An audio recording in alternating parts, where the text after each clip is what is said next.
5 años se cumplieron el 12 de octubre. Creo que el balance es muy positivo. Un poco de esto explicitamos ayer en la reunión. Sobre todo, bueno, ya la misma creación de la unidad con este objetivo central de incorporar perspectiva de género en las investigaciones y en el litigio de los casos responde a un compromiso internacional que como Estado hemos asumido.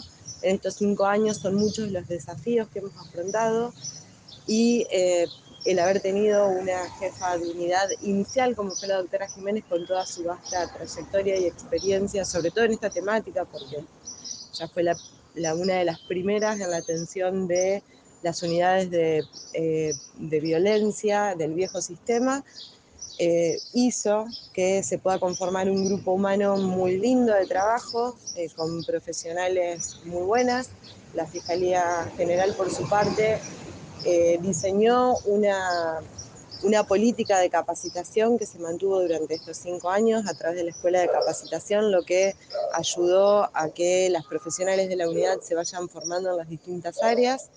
Y siempre se trabajó mucho desde el inicio en la unificación de criterios, lo que después impactó en muchas resoluciones que a criterio nuestro han sido ejemplares, como por ejemplo resoluciones que han tratado el tema de los estereotipos de género, uno de los obstáculos más importantes señalados por los organismos internacionales en materia de derechos humanos como obstáculo para el acceso a la justicia, entre otras cuestiones que se han litigado.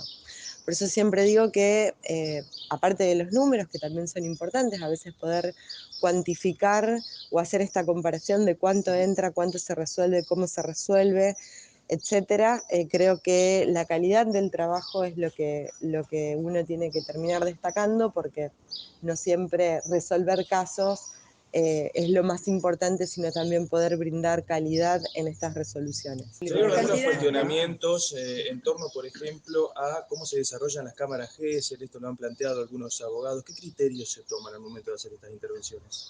Mira, no sé cuáles son los cuestionamientos que hacen. Lo que sí te puedo decir es que las profesionales que hacen las entrevistas en cámara GESEL lo hacen, son profesionales que han sido especialmente capacitadas por las mejores profesionales del país en la temática. Incluso muchas veces se invoca el cuerpo forense de la Corte Suprema de la Nación. Aquí estuvo una de las psicólogas integrantes de ese cuerpo forense, con lo cual, entre otras, insisto, como dije hoy, la Escuela de Capacitación del MPA a lo largo de estos 5 años ha tenido una política de capacitación muy fuerte, muy importante en el área, incluidas las áreas periciales. La metodología de trabajo responde a los estándares internacionales en materia de derechos humanos. Se toman las entrevistas lo más rápido posible, siempre y cuando las víctimas estén en condiciones, que es un factor fundamental para poder traer un niño o niña a un dispositivo en cámara GESEL. Y esto está mediado por un montón de circunstancias. No es tan sencillo decir, vení, sentate y contanos qué es lo que te pasó, lo que quieras hablar. Después se siguen, por supuesto, ya en el dispositivo propiamente dicho, los protocolos, que hay muchos. Esto también es un dato importante. Protocolos hay un montón, en la provincia no hay uno específico, que además no hay ninguno obligatorio, pero sí se siguen guías y protocolos reconocidos mundialmente con las distintas etapas del desarrollo, con las preguntas que se sugieren, que son preguntas abiertas, introductorias, y luego, bueno, como se establecen las distintas fases de los protocolos, eso se sigue a rajatabla.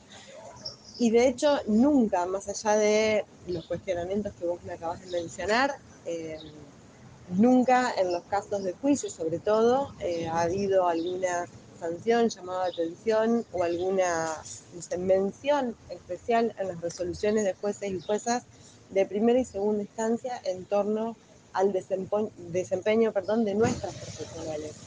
Sí he visto llamados de atención a otras psicólogas o psicólogos traídos por defensores, sobre todo, bueno, recuerdo un caso puntual que fue muy conocido, fue el caso Valdomir.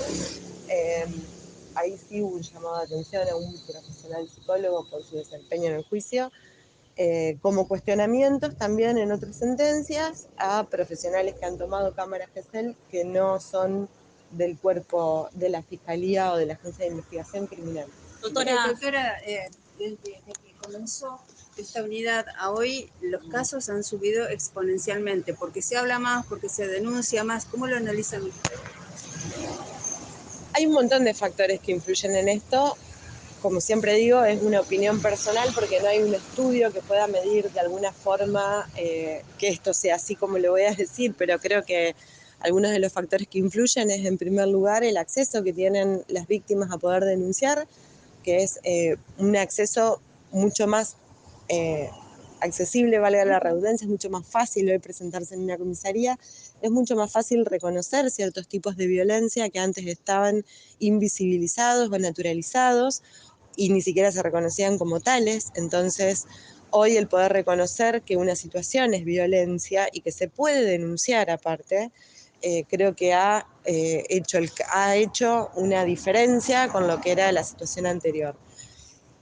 Ayer, charlando con algunos colegas, contaba algo que a mí me sorprendió mucho y que lo considero también como un balance muy positivo de la unidad, y esto también es algo que se le debe en parte a Mariela Jiménez, que inició en el 2018 una serie de capacitaciones con el personal policial de las comisarías de jurisdicción, y me encontré hace poco, la semana pasada, en un turno con una RPI que me llama de una comisaría de jurisdicción diciéndome que una niña menor de edad se había presentado a denunciar a su padrastro, y ella había escuchado a la niña, no la había interrogado, había plasmado en el acta de procedimiento todo lo que la niña había dicho y me llamaba a mí para corroborar si debía darle intervención a la comisaría de la mujer, que es el paso que siempre se hace.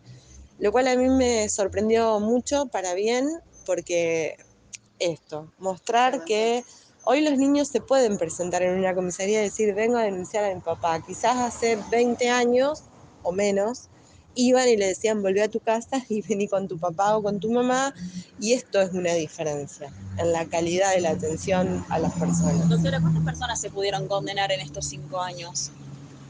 Conforme las estadísticas que se llevaron a cabo en este tiempo, son más o menos unas 950 personas. ¿Cuántos casos pudieron resolver? ¿Cuántos casos también denunciaron? Casos que ingresan en la unidad, hay más o menos unos 30.000 casos.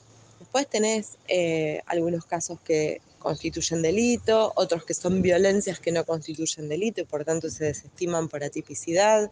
Tenés casos que se resuelven con otras soluciones alternativas, que son las soluciones pacíficas a los conflictos, donde se busca un poco traer la voz de la víctima para poder resolver el conflicto y que le sirva también a la víctima y al imputado.